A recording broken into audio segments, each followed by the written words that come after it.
Hello students, myself Ranjana Mishra, Department of Psychology, Marwari college Ranchi. CPQ के अंतर्गत आज हम लोग देखेंगे question explain obsessive compulsive disorder यानी मनोग्रस्ती बाध्यता विकार के विषय में बताना है। इसको शॉर्ट फॉर्म में OCD भी कहते हैं। मनोग्रस्ती बाध्यता विकार ये दोनों अलग अलग रोग नहीं है, बल्कि एक ही विकार यानी एक ही रोग के दो पहलू हैं। रोगी में कभी एक पहलू प्रधान होता है तो कभी दूसरा पहलू प्रधान होता है, और कभी कभी ये दोनों पहलू एक ही रोगी में समान मात्रा में दिखलाई पड़ता है। सबसे पहले हम लोग देखेंगे कि मनोग्रस्ती यानी ऑब्सेसिव क्या है। मनोग्रस्ती एक प्रकार का अतार्किक एवं असंगत विचार है जो न चाहते हुए भी रोगी के मन में बार बार आते रहता है। इन मनोग्रस्तियों में आक्रामक, धार्मिक तथा संदेह आदि प्रमुख होता है। जैसे किसी व्यक्ति को मार डालने से संबंधित विचारों का मन में बार बार उठना या निरंतर चिंता करना, घर से बाहर जाते समय ताला ठीक से लगाया है या नहीं ऐसा बार बार संदेह होना आदि मनोग्रस्ती के उदाहरण हैं। ठीक है, अगला है इसका दूसरा पहलू बाध्यता यानी कंपल्सिव। एक प्रकार का यह व्यवहारात्मक प्रतिक्रिया है। देखिए, पहला क्या था? असंगत अतार्किक विचार था, और बाध्यता क्या हुआ? एक प्रकार का व्यवहारात्मक प्रतिक्रिया है। मतलब इसमें करने की प्रक्रिया होती है। इसमें व्यक्ति अपनी इच्छा के विरुद्ध किसी कार्य को बार बार करने के लिए बाध्य होता है। रोगी खुद भी जानता है कि यह व्यर्थ है, निरर्थक है, फिर भी कुछ व्यर्थ की हरकतों को वह करता है।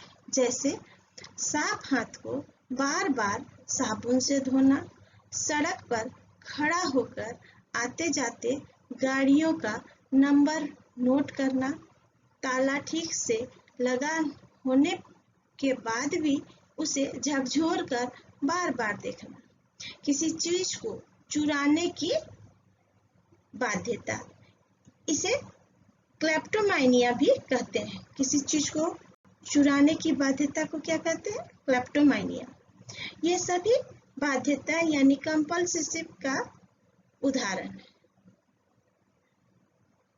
ठीक है, प्रायः मनोग्रस्ती और बाध्यता साथ साथ सक्रिय यानी एक्टिव होते हैं, यानी इन दोनों के बीच स्पष्ट रेखा नहीं होती है। लेकिन कुछ लोग केवल मनोग्रस्ती या सिर्फ बाध्यता के रोगी भी होते हैं। Okay, people affected by obsessive compulsive disorder are unable to control their preoccupation with specific ideas or are unable to prevent themselves from repeatedly carrying out a particular act or series of acts that affect their ability to carry out normal activities. The symptoms noticed in obsessive compulsive disorder are obsessive compulsive disorder being preoccupied with certain thoughts that are viewed by the person to embarrassing or shameful, and being unable to check the impulse to repeatedly carry out certain acts like checking, washing, counting, etc. Okay. Next question है schizophrenia. Schizophrenia के संबंध में कुछ बातें हम समझ लें, उसके बाद क्वेश्चन को हम डिस्कस करेंगे। सिजोफ्रेनिया एक गंभीर रूप की मानसिक विकार है। यह दो ग्रीक शब्दों स्कीजन और फ्रेन शब्दों से मिलकर बना है। सीजन का अर्थ होता है विच्छेद यानी स्प्लिट, तथा फ्रेन का अर्थ होता है मन यानी माइंड। इस आधार पर सिजोफ्रेनिया का अर्थ हुआ मन का विभक्त या विक्षिप्त होना, स्प्लिट ऑफ माइंड। ठीक है। इस शब्द का सबसे पहला प्रयोग स्विट्जरलैंड के मनोरोगी विज्ञानी ब्यूलर ने किया था। किसने किया था? सिजोफ्रेनिया शब्द का उपयोग ब्यूलर ने। इससे पहले इस रोग को डिमनेशिया प्रोकॉक्स कहते थे, जिसका अर्थ होता था मानसिक या बौद्धिक ह्रास। ठीक है। अब हम लोग क्वेश्चन की ओर आएंगे कि explain the symptoms of schizophrenia. What is schizophrenia? तो सिजोफ्रेनिया एक सामान्य नाम है।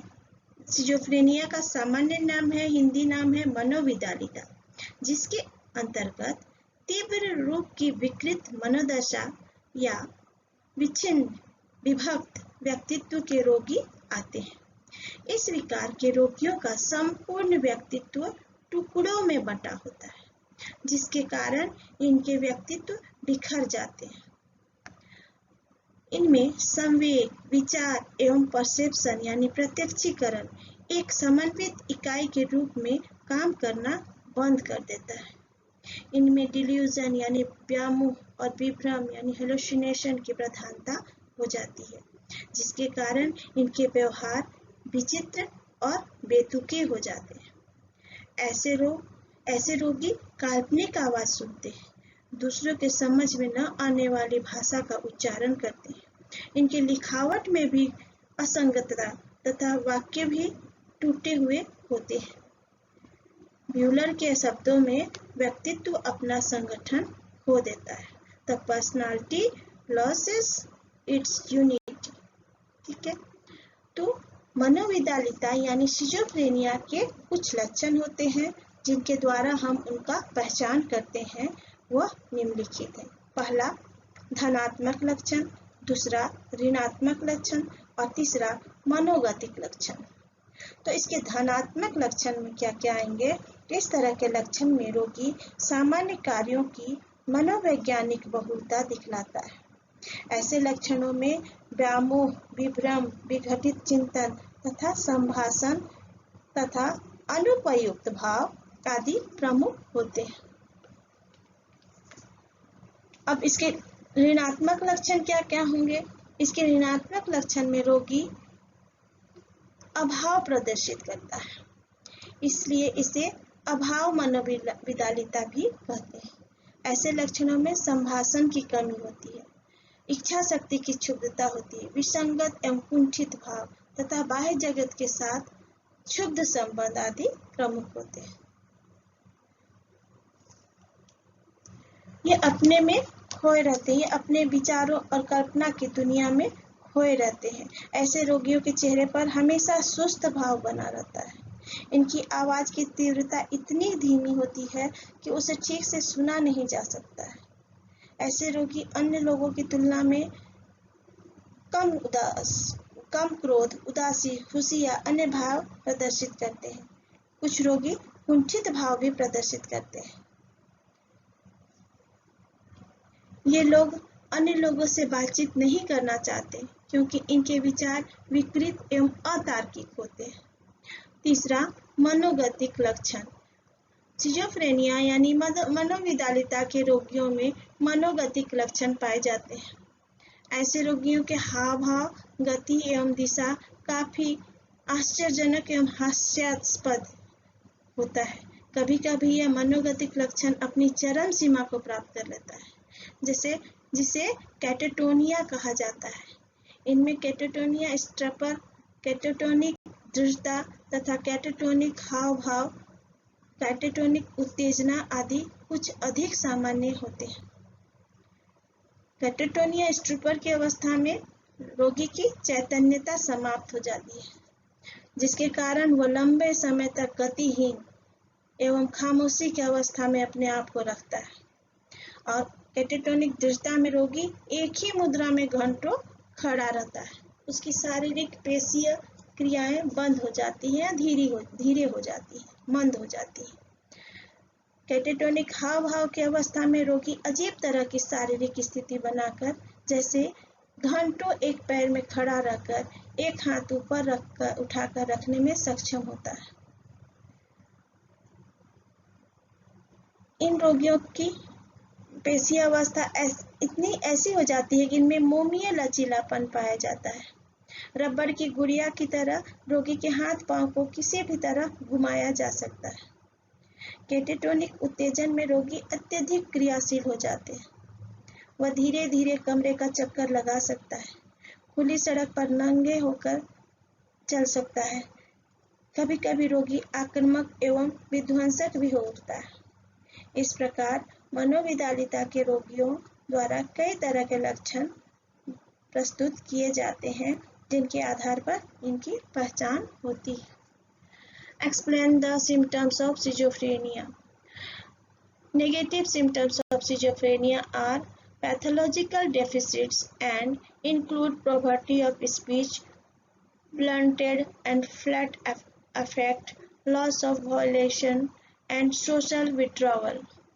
People with schizophrenia show alogia or poverty of speech, that is, a reduction in speech and speech content.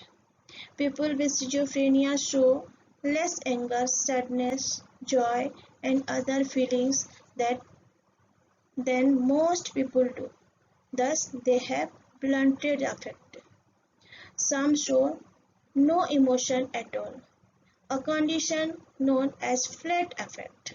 Also, patients with schizophrenia experience avulsion or apathy and an inability to start or complete a course of action.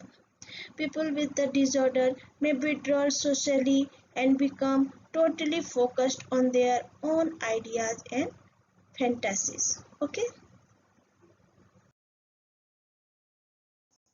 Okay, students, that's all. Thank you.